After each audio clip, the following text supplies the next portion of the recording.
How's your Thai actually? Actually, that is so fun. How is my Thai? I'm not gonna mess with that, but I can greet and say hello and how are you? And Okay, man. Are you ready? absolutely, Yeah, man. yeah. Well, first of all, what's your name? My name is Tony Chambers. Where are you from? I'm originally from Los Angeles, California, and by way of Florida, now in Thailand. Okay. Why did you choose Thailand to retire? As I've shared with you before, it's largely economics, and it just so happens to fit my fancy. Yeah, coming here to see how far my U.S. dollar would stretch, and allow me the independence of being a senior fixed income, but being creative and being able to still express myself the way that I'm accustomed to being, or living the life that I'm accustomed to living. What was your first impression of Thailand? It's quite interesting. I'm into new experiences. Oftentimes we wake up and we live like Groundhog Day. We wake up, we do the same thing, we travel the same way to work. It's almost like our body can do our day independent of our minds. And I'm just not that kind of guy. I like creating and doing something fresh on a continuum. And being here was just allowing me to have a unique experience every day. When did you get here? Almost 4 years ago now. Are you a retiree or almost gonna be retired and you're from the US and you're looking to get some information about making this move? Make sure to check out expatlifethailand.com. They can help you out with any questions you have. And I love it. It's sexy to me, and I must share with you my vernacular. Life is delicious. Food is sexy. So as we speak, you'll probably get that interchangeably. What do you enjoy most about living in Thailand? Living here in Pattaya specifically, there's nothing like walking downstairs from my condo and taking a stroll down the street, and I can see the ocean within the distance, only blocks away. Just to see that view every morning. And when you walk down the street, all the shopkeepers are getting ready for their morning. And it's kind of like that old Disney Beauty and the Beast, where the lady she's walking through the bakery and everybody's saying bonjour, bonjour. Well, here it's swadika, swadika. I'm like, this is, what better way to start your day? Which part of Pattaya are you living? I live in Pratumnak. Okay, how is Pratumnak? Pratumnak is sexy. It is, simply because within that within that area, there's so much. You have every shop, every convenience that you could possibly want within that area. It sits on the hill, so of course you look down at the water. It's quiet. It doesn't have the traffic and the perceived madness of Pattaya. Notice I said perceived madness of Pattaya, but and the Big Buddha Park is phenomenal. I get out and I walk that hill just about every day, and it's something lovely to see, something beautiful to notice on your stroll every single day. And it's a time where the phone is put away and you're just totally in the present moment. Yeah, the funny thing is I lived in Pratumnak as well last year. I lived there for about a year.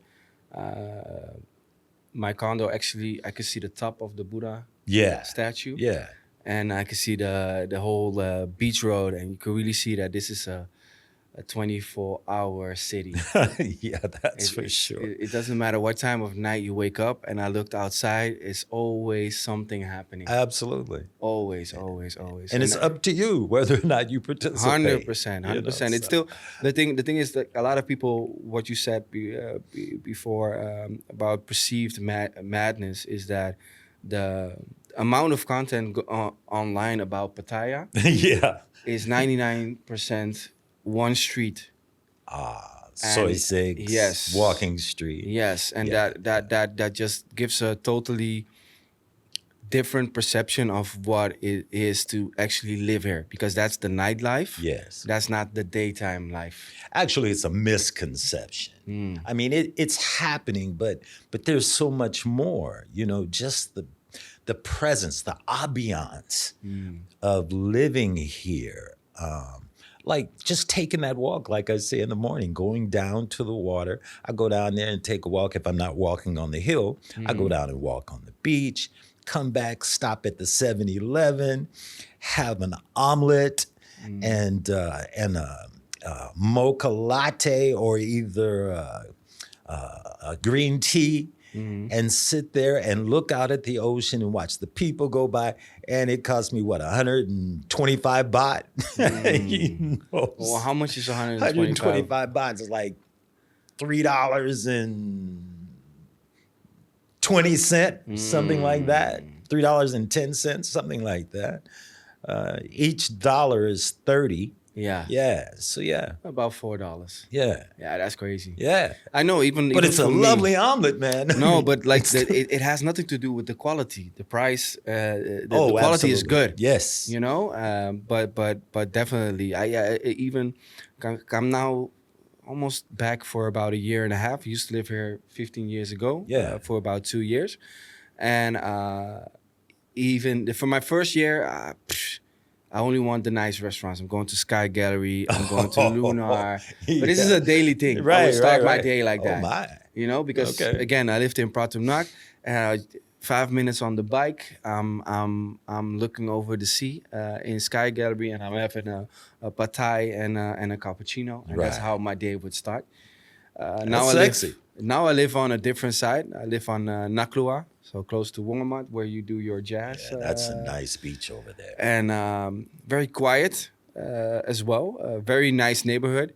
So now I'm more closer to Terminal 21. I would usually start my day there because, again, a meal, we're talking about 35 baht. It's like Quality. €1. Quality. That was amazing. €1. Yeah. You actually went there Yeah, I last time. seen you there the other day. Yeah. Man. I was amazed. I had not eaten in there before. No, okay. And it was sexy. It's crazy how, first of all, how many food stalls, like Yeah. 20, 30 different meals to Variety. choose from. Yeah. And we're talking about $1 to $1.50 for a whole meal. Amazing. It's crazy. Even coffee. Amazing. You know that coffee costs like $1 there? $1. No. Like my friend Michel, he's always buying the Americanos. And I think Americano there is like 30 baht. Wow. So that's like $1.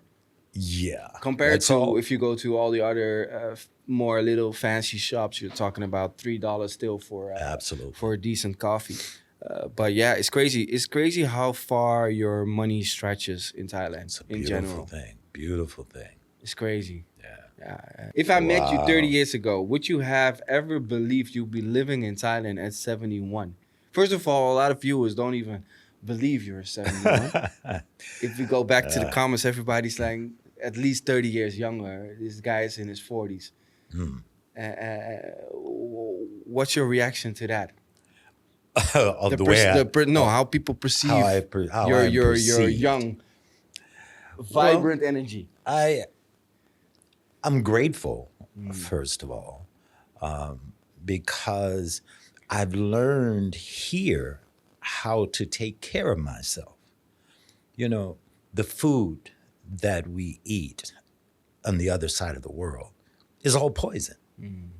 You know, it'll age you quickly. I mean, the food is engineered to cause addiction. You know, from snacks, they want you to have more.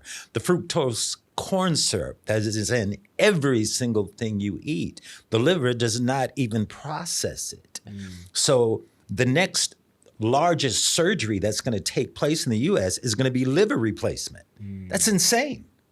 You know, I had a daughter pass away a year ago this week from stomach cancer. You know what I'm saying? Colon cancer. 30 years old. Unbelievable. You understand what I'm saying? So coming here, eating clean food, I've learned how to care for myself. You know, I've learned my body's rhythm. You know, and I close my kitchen at 6:30 in the evening, and I don't open up till 10:30, 11 o'clock the next day. I went from 250, 260 pounds down to 214 pounds. You understand what I'm saying? Yeah. So just taking care of myself and being stress-free, it's got to add years to my life. Yeah, but what you said about the US is similar to Europe. The thing is that it's so hard to find food in general, healthy food in general. Yeah. And especially at weird times of night or mornings, 9 out of 10, nothing is open yet, or everything is already closed at night. Right. So after, at least my experience from living in Amsterdam, is after 8 you cannot get anything anymore. So either it's going to be a pizza or it's going to be McDonald's. But that's about it. It's hard to get a healthy meal after 8. Well, in honesty, it's best that you don't eat after 8 p.m. 100%. You know what I'm saying? I mean, again, I did not realize, doctors didn't tell me, you know, that, okay, you got a fatty liver or you got this issue and what caused it. Oh, you have insulin resistance. You got all these things happening.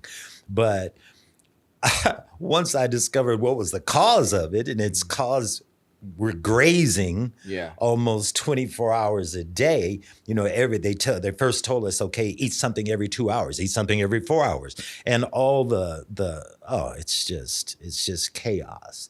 But having the time here to self-reflect, which is one of the most important things that we can do as human beings. In fact, that is the only thing that really separates us from animals that we know about, is the idea that we have the ability to self-reflect and animals do not. But in the self-reflection, I've learned so much about me, you know what I mean? And about how my body works. And so working within that rhythm, it seems like I've reversed time to some degree. Yeah. And I am more active now at 70, almost 72 years old than I've been since I was in high school. It's amazing. Amazing. Yeah. True. Yeah, definitely. I could understand, especially because in Thailand you live outside. Like in Holland, how I perceive a lot of people to live is everybody's living in 4 walls, and they're only going there. One of the 4 walls is their house, the other one is their office. And they just go from one to the other. And because in Holland it's like 70%, the weather is either it's going to be cold, it's going to be wet. We have a couple weeks of summer, so 9 out of 10 times it's not even fun to be outside. So let me ask you, in Alaska, where I lived as a kid, we had in the summertime the 24-hour day. I mean, it got no darker than sunset. That's crazy. You know what I'm saying? In the summertime, but in the winter, at 1 p.m., it's dark. Wow. You know, we're coming home from school at 1 o'clock in the afternoon, or, you know what I'm saying? And it's dark. Yeah. So is Holland kind of that kind of vibe? It could be like that in the I think it's it's the winter time. It could be like you wake up, let's say you have to be at the office 9 o'clock. You wake up 7, let's say 7:30, 8 o'clock, you're out the house. It's dark. It's still dark outside. Okay. Then once you're done, 6, 7, it's dark again. So the only sunlight you're getting is from the window when you're behind your desk. Wow. So I can imagine you're majorly vitamin D deficient, Yes. right? 100%. I even experienced it now with my mom. Mom is also with pension. I think she's retired for about a year or two now, and she's come here now 2 times. And I remember the first holiday was last year. The second day she was already like, "Oh, I could see myself staying here for a little 2-3 months." And then a month ago, she texted me like, "I'm gonna be there in October. I'm gonna stay until December." Okay. And just by getting that sunlight Yes. is now she's already talking about going to visit Bali and traveling to Yeah. Vietnam and like exploring all over Asia. But definitely the sun, it does a lot for you. Absolutely. Wow. So she's getting ready to live her best life. 100%. That's a good thing. 100%. That's a good 100%. thing. When was the last time you felt completely free? When I woke up this morning. When I woke up this morning, first thing I was telling Michelle earlier, this gentleman, I says, bro, when is the last time you thanked your legs for carrying you? And he says, well, I do it sometime. I'm saying, well, what if your legs only carried you sometime? You know what I mean? The point I'm trying to drive home to you is, it's like every morning I wake up, it's my birthday. You know, when the sun goes around and comes back and it's supposed to be my birthday, I call it an anniversary of life. But every morning we wake up, it's our birthday. So I wake up with that level of, that attitude, you know, and you see that level of excitement, because I know that I'm going to allow this universe to live through me in its own special way, that only I can allow it to do that. You know what I'm saying? So I'm getting out of its way and say, okay, do me. You know what I'm saying? Whatever we got up today, let's do the damn thing. Yeah. So that's that. I feel free right now, bro. You know what I'm saying? Because I mean, even a month ago, like my sister met you, and now a month later we're doing a podcast together. Like you don't know what's in store, but just keep going with the flow. Yeah. And what I love about the word, how I also express freedom for myself, is just driving on the bike, man. Yeah. Oh my God. There's nothing like it. It's oh man. That's the ultimate freedom. Coming, just going from A to B. Yes. In Thailand is. When I come out of the sub garage from my condo, I take the stairs down because I'm active these days. Yeah. I even walk down the stairs backward, man. Wow. I'm up and down 4 flights. So you're not taking the elevator? No, I don't use the elevator anymore. Wow. Wow. Right? That's And I go down and I get on my scooter, and when it comes out of the garage and I see the sunlight, I'm like, yeah. Yeah. You know what I mean? Yeah. It's nothing like it, man. It's just a whole nother energy. Yeah. Yeah. That's the most important thing about, for at least for me, in life, is having these small, happy moments during the day. It could be 1 or 2. I'm good with that. But here, that moment, just grabbing the bike and just driving to the 7-Eleven because the water is done at home. Yes. These are like, even those little trips. Yes. Give you enjoyment, you know? When we sow those delicious moments together, you know, the minutes turn into hours, the hours turn into days, the days turn into weeks. And before you know it, you're just living, like I call living deliciously. Yeah. That's what the fuss is all about, man. Have you explored more more in Asia, actually? Just a bit, you know. I've sang in a few areas. I went to Chiang Mai, and the music scene in Chiang Mai is sexy. Okay. You know, the young people there, I mean, music is in good hands. You know, when you go to Chiang Mai and see the youngsters, and they are blowing jazz. I mean, they playing, man. They have this place called the Jazz Co-op. And the teachers there, I think there are like 3 or 4 universities there. Okay. So the teachers test their students in their performance at this club. Okay. You know what I mean? Okay. Oh, it's so cool. So cool. Man, I win. How long did you stay in Chiang Mai? I stayed there 1 week. Okay. And I played at this joint called Moment's Notice. Oh, Moments Notice. Now, the owner is getting a heck of a plug here, but Moments Notice was just awesome. I mean, it was a great restaurant, like on the first floor, but the whole wall was glass, and you could look down, and there was like a little amphitheater attached to the restaurant. And it had lounge and couch seating, and the sound was superb. And man, I went in there. We worked it out. We turned the joint out. I sang "You Don't Know What Love Is," and oh boy. How did you come up with the idea to go to Chiang Mai then? Some other musician friends of mine from different places. There's a gentleman from U.S. There was a French keyboardist, and in fact, he moved there after that. The keyboardist. I miss him immensely. But yeah, he's awesome. And so, man, we went there and we just hopped around where they had an open mic. And we turned it out. You know what I mean? It was a good time. Really a good time. And then I went over to Chang, and I spent a week over in Chang.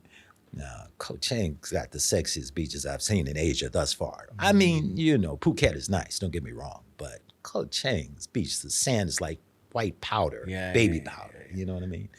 And played a couple of clubs there. We rocked it, man. I'd love to sing. That's how I scratch my itch, man.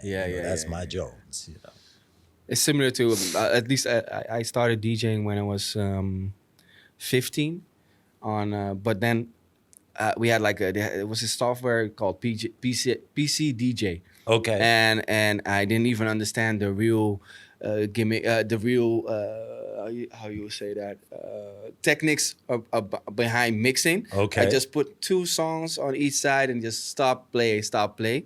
And but because my dad was always an IT guy, he saw me doing that with a cousin of mine, and he's like, "Why don't you do an online radio?" So we registered back in the day. It was CaribbeanRadio.fm. Okay. And I had a couple DJs in the UK and in St. Vincent. And I said, okay, we're gonna do a program of like 8 hours a day. You have this hour, and just play soca. And dancehall and reggae, and just stop and play, and just having a small computer mic and just MCing, and that got me first into actually DJing, and eventually I think I was 19 when I asked a friend of a fellow DJ, like, can you really teach me this so you can scratch. Now I can Right. But definitely I cannot. Music is in my blood as well. My dad was a bass guitarist. Really? He used to be in big bands in Holland, and when we when he had a big office, he used to have like a big bass. Bass I amp? call it huge in the middle of the working place. We have maybe let's say 10 people are working and just building computers, repairing, and then all of a sudden 1 p.m. in the afternoon he decides to just play along with Bob Marley. Okay. And just put it on loud. Wow. And just jam with his eyes closed. Wow. That was the first introduction. Like, okay, this is how you can enjoy music, and I express it through DJing. Well, it sounds like, your dad was like doing some pre-Google stuff, the IT world now, the workspace is just open for all kind of activities. So he was doing that way back then. Yeah. Amazing. Amazing. Bass man too? Oh, yeah. Yeah, he's carrying that bottom rhythm. But how you, for instance, like, because I experienced a live show last week with you, and how I experience when I DJ, let's say I'm playing for 100 people or 1,000 people, but just knowing that I know the next song that's going to play. Yeah. And once you play, like, let's say you play 10 songs, at least 50% of what people want to hear the next song. Sure. And it's just, for instance, like playing a song, and then when the chorus comes, you turn down the song, and then everybody's singing along. That energy. Yeah. Yeah. But see, you have that creative control. You're controlling that energy. You know where people are. You can take them anywhere you want to take them. And you are also giving them mini vacations. Yeah. That time that they spend with you listening to your music or whatever it is that you're putting down, and you have them captivated, you've done your job. Yeah. You know what I'm saying? Because you're taking them to a place other than where they are. And that's why they come to listen to the music. Yeah. You know, they want to be somewhere else. They need that feel good, especially when they're living in places that are not as congenial as where we live. Yeah. How do you like the music scene in Thailand, though? You know, it's interesting. There are many, many Thai musicians that are phenomenal.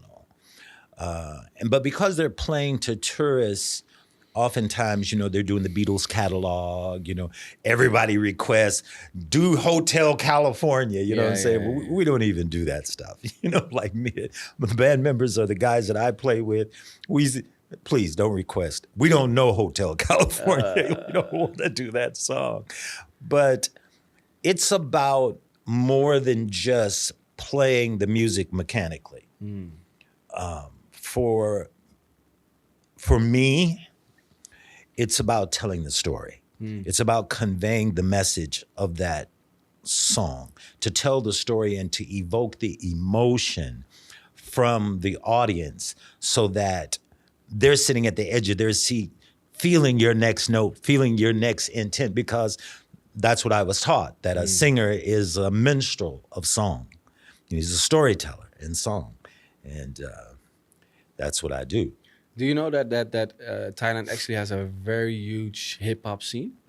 Yeah, but it's not mine. No. So, you know what I mean? I don't do hip hop. No, I mean, the thing hip hop is a culture of its own now. 100%. You know, and because it's culture, KRS-One I was watching a video with him because he's really profound and articulate, and he can share, even from a spiritual perspective, what hip hop is really about. And defining the term hip, when I was coming up, you say something, I say I'm hip. That means I'm aware, I know. Okay. So hip is an awareness and hop is hopping to it. So you tie that together and you understand why that is such a movement among young people.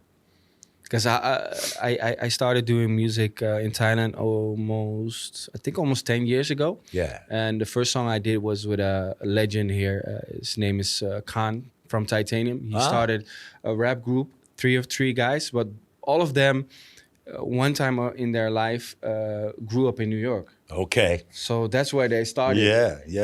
And he was The listening origin. he told me his story. He was listening to Rakim and all these legends. And that's what got him inspired. He actually also had dreads. Okay. He put dreads. They started doing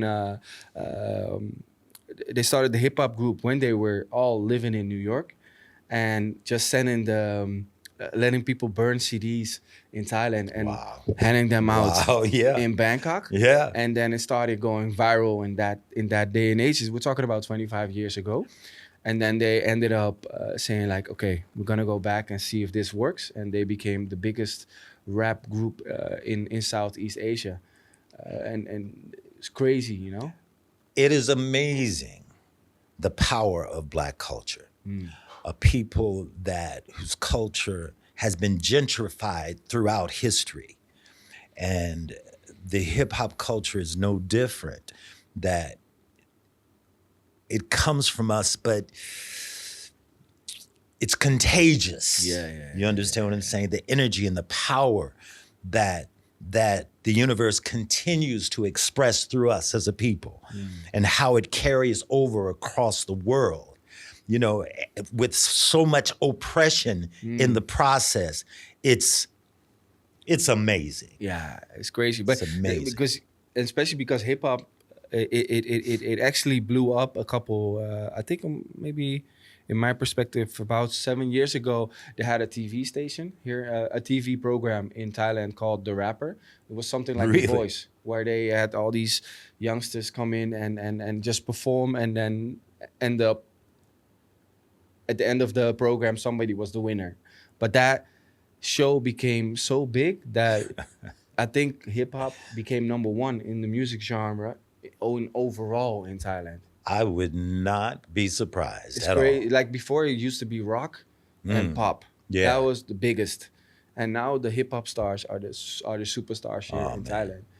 And It's amazing. And I think it's also one of the reasons you would see a lot of young black people now from America moving here is that they can find a hip hop spot easily. Yeah. Because especially in Pattaya, if you go out, I think 80% is hip hop music. Is that right?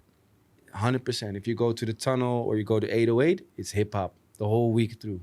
Wow. Even you probably never went to 808. No. Okay, well 808 is like you're in the US. I've heard about it. It's like it's mostly Black Americans, African Americans. Yeah. And also the girls that come there only want black guys.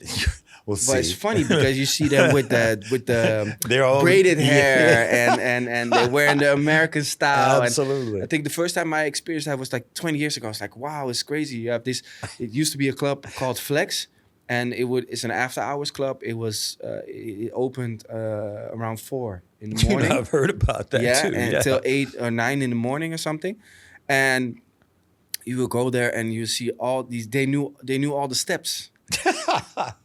Like a popular song will come on and you see a whole group doing the same dance, like Doing the electric slide. Yeah, it's the power of music is it's amazing. It's immense. I mean, soothes the savage beast as well, my friend.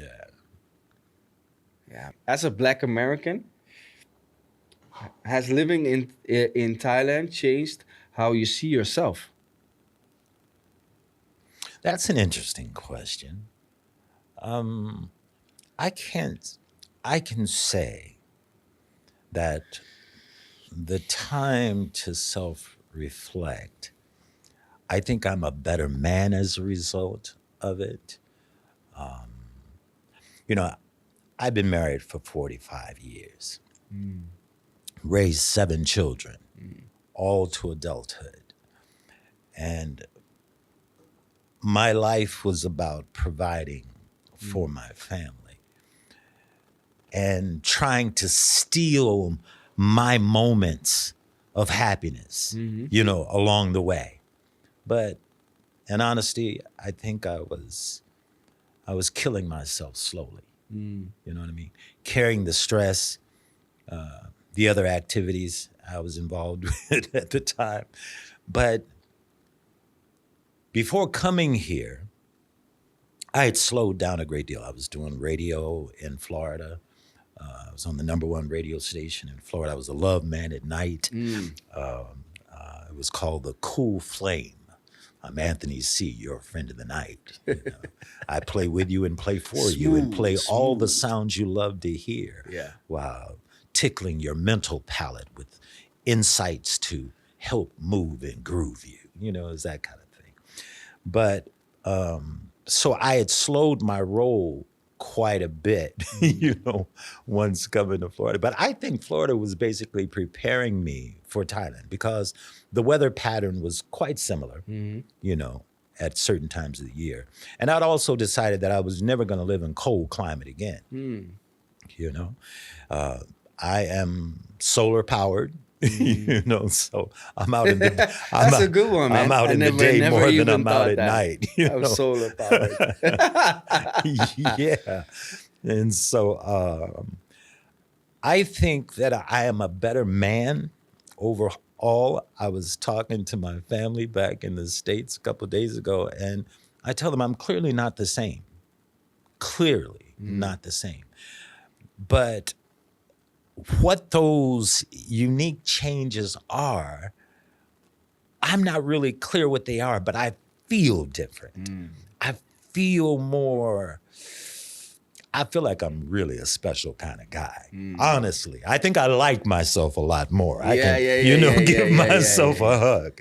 Yeah. No, but even because I think there are multiple ways to perceive that question. And what came up in my mind was like small things, like even like me, I'm mixed. I'm half black, half white. Even my dad is actually mixed as well. But even in Holland driving in a car and you have a police car driving past you, Yeah. it will stop for at least 30 seconds. Yeah. Look inside the car. Check your license plate. Yeah. If nothing's going on, it will drive past again. But these are small things like my heart would always skip a beat Yes. when I see a police. It's trauma. Even though I know I'm not doing anything wrong, I have no unpaid parking bills, nothing. But it's just that trigger of just seeing that police car, and even when you turn a corner and you see that police car is driving opposite of you, you look in the back mirror just to see is it gonna turn Absolutely. around. And I remember that. My dad used to work till late. Sometimes we're at the office till 1 a.m. And we used to live in a small village. And he had a Volkswagen Beetle. Oh my. The new one. Yeah, You know, yeah, yeah. yellow, and Yeah. he had a spoiler on the back and nice rims and it was one of the we had one of the first ones when it came out. We was one of the first ones to get it. Got it. So he put a sticker on the side, and was called. He called it the Millennium Bug. 'Cause Oh, it was really? During '99, Okay. 2000. Okay. And everybody thought that was the name of the car. Ah. So a lot of people started saying, "Hey, you have your dad has the Millennium Bug," but it was just branding for his business. And we would drive home 1 a.m. and just cops pulling us over 2 times a week, Wow. asking like, this car is registered to a company. Who's the owner of the company? What are you doing here 1 a.m. at night? All these, and this is how I was 12. But see, that's trauma. Yes. And the body is housing that trauma. Mm-hmm. You know, we don't have that concern here. That's I've never been in a place anywhere, especially after living in Florida. Yeah. You dig what I'm saying? In the South, you know, with whatever stigma that places upon people of color. But being here, I feel like the police are my friends. You know what I'm saying? I mean, it's that casual. Yeah. You know what I mean? I don't feel any anxiety None. about being None, near one. none. Whether Even- it's at a concert, on the beach, whether I'm getting it down the road on my scooter, Yeah. you know, or anywhere. Yeah, and the funny it's- thing is, like, I could only talk for myself, but I know I'm not a criminal. I don't do bad things. Right. But even back home, or back what used to be called home, I would not. I would still feel like that's how they perceive me. And here it's like, maybe if, like, let's say a month ago, my friend is sitting on the back, and we forget to wear a helmet, you know, because we Right. we love the breeze, Right, you know, right. and we see 2 police officers driving towards us, and he's already like oh, and that doesn't even come up in my mind. Right? I rewired my brain so much Absolutely. that spike I used to get in my heart Yeah. when I see a police car coming, Yeah. that's gone. That's a beautiful thing. You See, know? that's one less amount of stress that you have to contend with every time you get on the road. Yes. You know, like when I visit the States, last time I visited the States, I was down in San Bernardino in California. Cat pulls me over. I'm driving a beautiful Lexus, so it wasn't like I'm driving a hoopty. No. You know what I mean?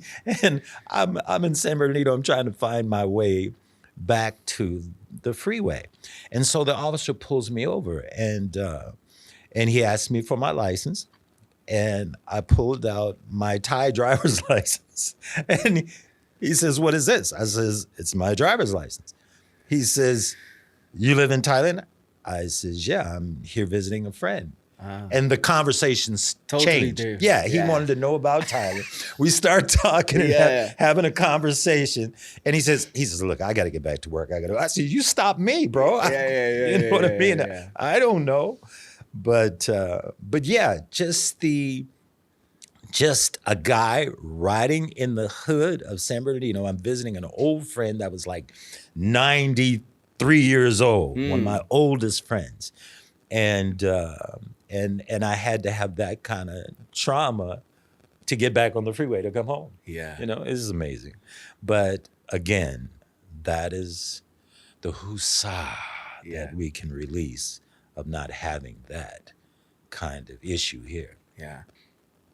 If a 50-year-old American was watching this right now and felt stuck, what would you tell them?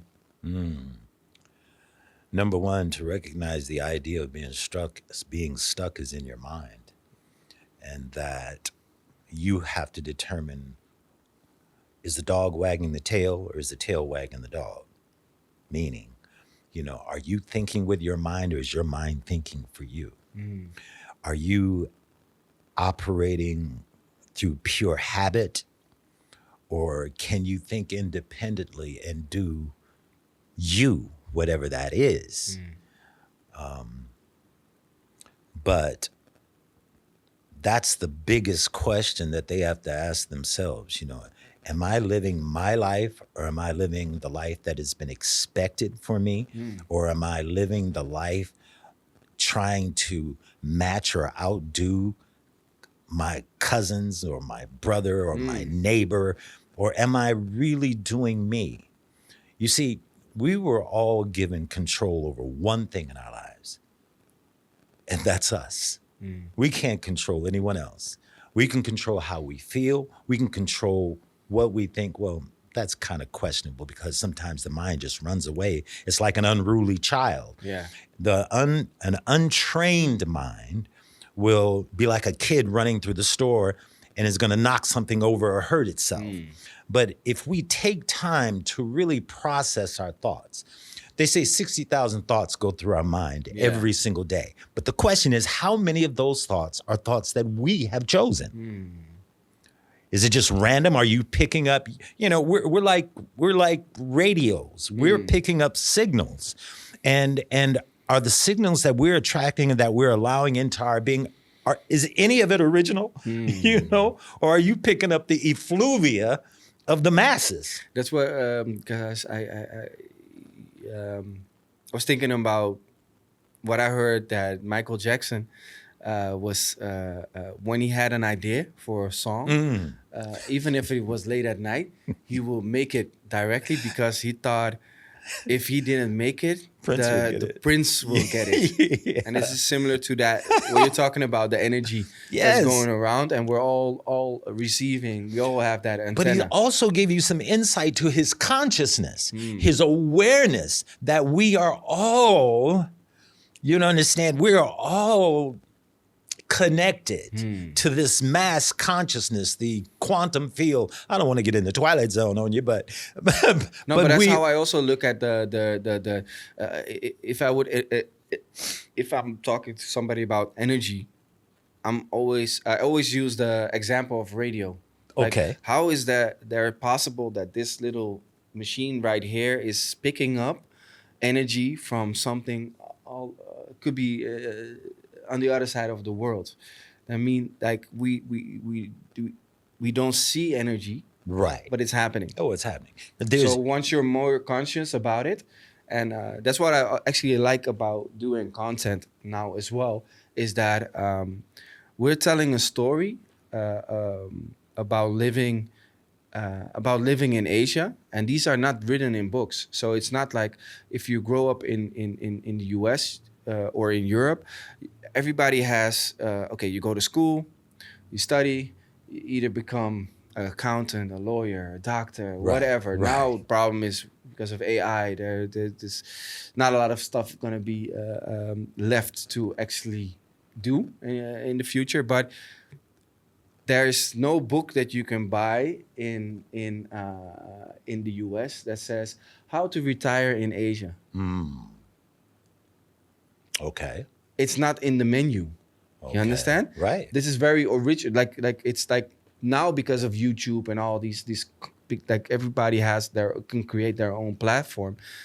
Now these stories are getting out, but the even like you're living here now, it's not like if 10 years ago you could not pick up a book like, okay, I want to move to Thailand. How does that work? Okay, Right. this is how I get a visa. This is how my life is actually going to be like. Yeah. My food is going to be very cheap. Police are not going to bother me. Right. You know, 7-Eleven every corner, like multiple. This is also crazy. Multiple. Even today I was driving past one 7-Eleven, and then 100 meters later, I see a new 7-Eleven being built. Right. Like, Right. and all of them are still making enough money because they keep building it. They have 14,000 of them, eh? That and pharmacies, you know, like in the hood back home, there's a liquor store in every corner. Yeah. You know what I'm saying? Here we have 7-Elevens, but 7-Elevens, I mean, it's not the same concept of a 7-Eleven as a convenience store In the in the US, States. yeah. In fact, when I was 18 years old, my first job was working in a warehouse that used to distribute to the 7-Elevens. But 7-Eleven here is a whole nother vibe. I mean, you can pay your electric bill, you can pay your water bill, you can even buy airline tickets at 7-Eleven. Yeah, for real? Yeah. Oh, I didn't know that. Yeah. I knew that you can also transfer money. They can transfer Oh, yeah, money they as well. transfer It's also money. like a Western Union. It's amazing. You know, I mean, you can eat. If you're desolate, you can always get a square meal Yeah. at 7-Eleven. It's amazing. It's amazing. And for like $1 US, like you can have and they heat they heat heat it up everything for for you. you. Absolutely. Man. You can buy a noodle and then after you paid for it, you can go into the back. They have hot water Yeah. for you to pour it. Absolutely. Yeah, it's It's a real convenience store. yeah, 100%. So because we are providing content about living in Asia, Yes. for example, right now, because who knows where we will be in the next 3 to 5 years. You know, it may still be Asia or a different part of Asia. That makes what we're doing here kind of important, right? It is. It is, especially because and what I like about actually having this conversation, it's where at least you're 71, I'm 39. So it's already 32 years age of difference, but Yes. both made the same decision. But we're having also a cultural exchange. Not only because you're from Holland and I'm from US, Yeah. but we're having a cultural exchange in terms of age, that 30-year gap. Yeah. You know, to be able to share perspectives Yes. and perception, you know, of how we see things or how we look at things, and to be able to have a fruitful conversation where you're sharing with me from your culture at this particular Yeah. age, and me looking back on what my culture was in the US versus who I am continuously becoming. But one funny similarity is that we both like to drive a bike Right? and enjoy that immensely Yes. every day. So even with that 30 age gap, like I know for sure that in the next 30 years, I'm still going to be enjoying that little bike ride to the 7-Eleven Absolutely. or to the beach or to a mall or to a great coffee shop. cup of coffee. Yeah. I mean, because some of the best coffee Yeah. is made here. I mean, I just enjoy I know. I've never been a real coffee connoisseur, Uh, but it's sexy now, man.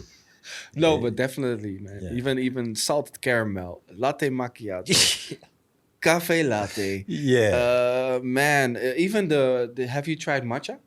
Yes, of course. Man, even Matcha cappuccino, latte. cappuccino matcha. Oh, no, I have not done that. You have caramel macchiato. Yeah, Oh. matchas, strawberry matchas. Man, there's so many. Like even that. That's also a convenience here. Every corner, I think at least 5 minutes away. You're always 5 minutes away from a coffee A store. good cup of coffee, yeah. Yeah.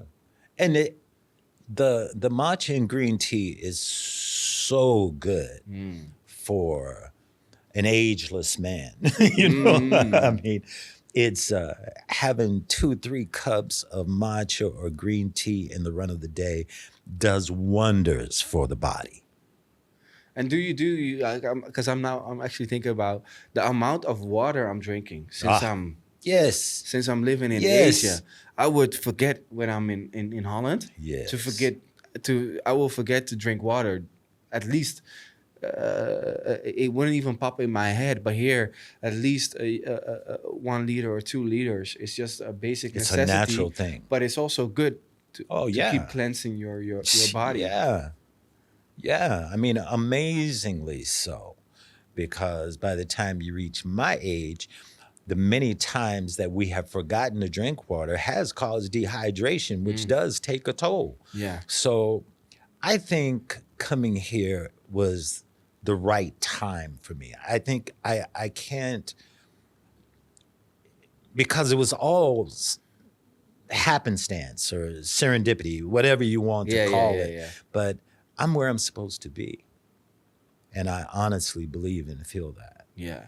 Yeah, because for me, I lived here 15 years ago for 2 years. And when I got back to Holland, I was my second adventure in my mind then was I'm gonna try Japan.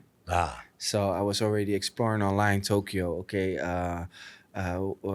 where I'm gonna live, how much is the rent gonna be? How's the lifestyle? Yada yada yada. And then ended up getting my daughter. So I ended up staying in Holland, but in the back of my mind, it was always like Thailand. That those first 2 years that I experienced here, 15 years ago, in those 2 years I experienced so much of life. I could not compare to the 10 years before that.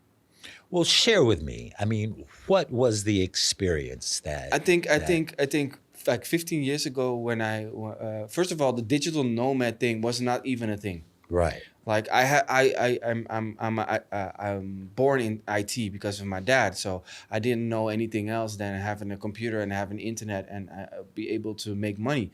But 15 years ago, like now you'll see people working on their laptops in coffee shops all over the place. Absolutely. This is a normal thing now. But 15 years ago, you would not see that. So even then, the difference between now and then, now I work outside. And when I used to live here, I will still have that feeling of, no, I need good internet at home. I need my laptop at home. So I work at home. Right. But besides that, I would still live all the hours that I wouldn't work. I will still live outside. And those 2 years living outside, brand new.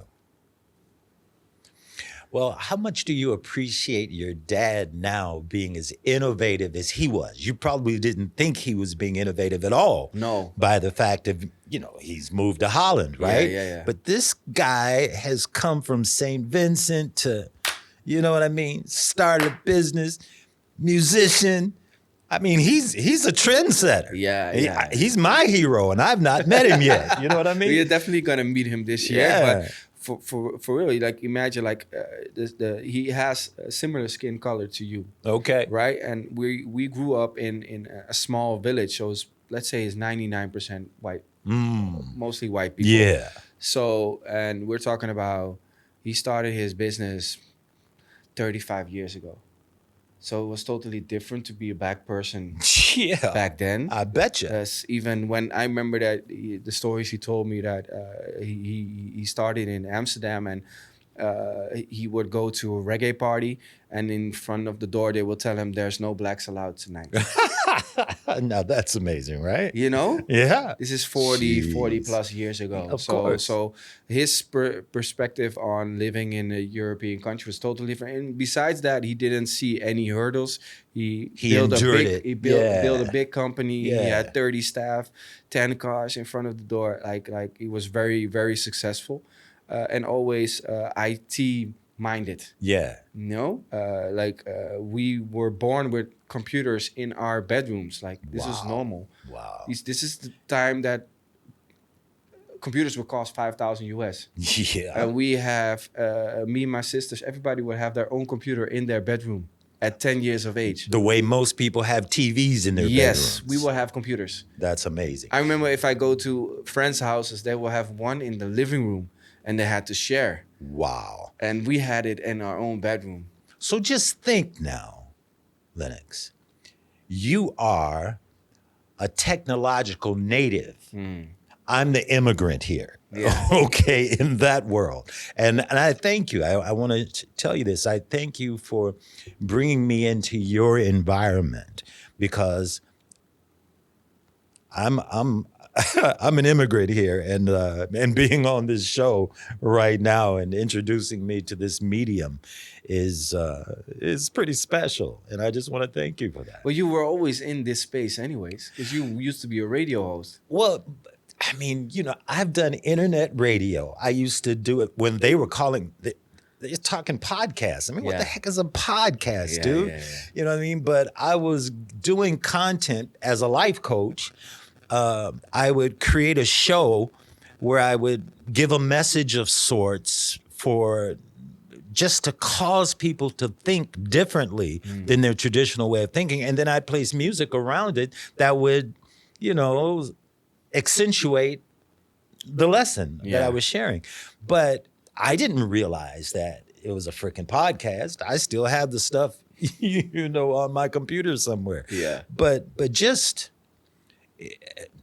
I'm oblivious, bro. I'm just doing me. Yeah. And what comes up has to come out. And I just want to thank you for allowing me this platform to do that. No problem, man. Yeah. It flows anyway, so it's not you don't need to know everything in the future. You know what I mean? Yeah, How things are, how things progress, and again, how my sister met you. And the first thing I said, because in the back of my mind, I was like, I want to start interviewing people, because it's not only my story I want to tell. I want to tell multiple different backgrounds and different ages on how they experience their life in Thailand and how they enjoy it, because I'm enjoying it, Right. So everybody that knows me personally, like, I'm an advocate for Thailand. I'm motivating everybody to come here and to experience it, but first thing when she said, I gave this guy a handshake. First thing he said, he's like, oh, that's a powerful handshake. And she said, this guy, his energy is just good. We had a good vibe. That was the first interaction. And I said, I think that should be my first interview. Wow. See, that's serendipity at its best, because your sister is deliciously stunning. I mean, she is. And as she was walking by, I was compelled to speak. So. And the funny thing, you said, you said Swati Kap. Yes. And she told me, like, an hour before that, she was reading up, like, hey, I'm going back and forth to Thailand. I need to know a couple words. Right. And it was the first words. She said, okay, hello, okay, Swati Kap. Okay, and she like repeating, and then and now I know how to say hello. And then even not knowing that who was the person that said Swati Kap to her, but because she knew it, she's like, oh, Swati Kap. And she's like so excited. Yeah. Like, now I know how to say hello here. And it ended up being you. Right. Well. How's your Thai, actually? Actually, that is so fun. How is my Thai? I'm not going to mess with that, but that's so funny. Actually, I can greet and say hello and how are you? And after that, it's all about the energy, bro. You know what I'm saying? And I'm glad, because obviously my energy does precede me. Because it evoked the response from your sister that I got that put us together. So here we are. So, Thai is a work in progress. That's the best way to say that. Okay, Anthony, I would like to thank you. And I think this was our first conversation of many. At least in this video, they also got to see my face. Because the other ones, I only filmed you. Right. and you only hear my voice asking the questions, and now they see two people from two different backgrounds Yeah. telling their story about how they are enjoying their time in Thailand. Yeah. And make sure to also follow. It's going to be Tony in Asia or Anthony in Asia, but at least check out the description. It's probably going to have the link in it as well, because this guy is also going to be on YouTube giving his knowledge on a weekly basis. Wow. Well, I'm looking forward to it. You know, I appreciate you taking the time and mentoring me through this process and inviting me into your habitat. Thanks for watching, and make sure to subscribe and like and place a comment if you have any questions. Are you a retiree or almost gonna be retired and you're from the US and you're looking to get some information about making this move? Make sure to check out expatlifethailand.com. They can help you out with any questions you have.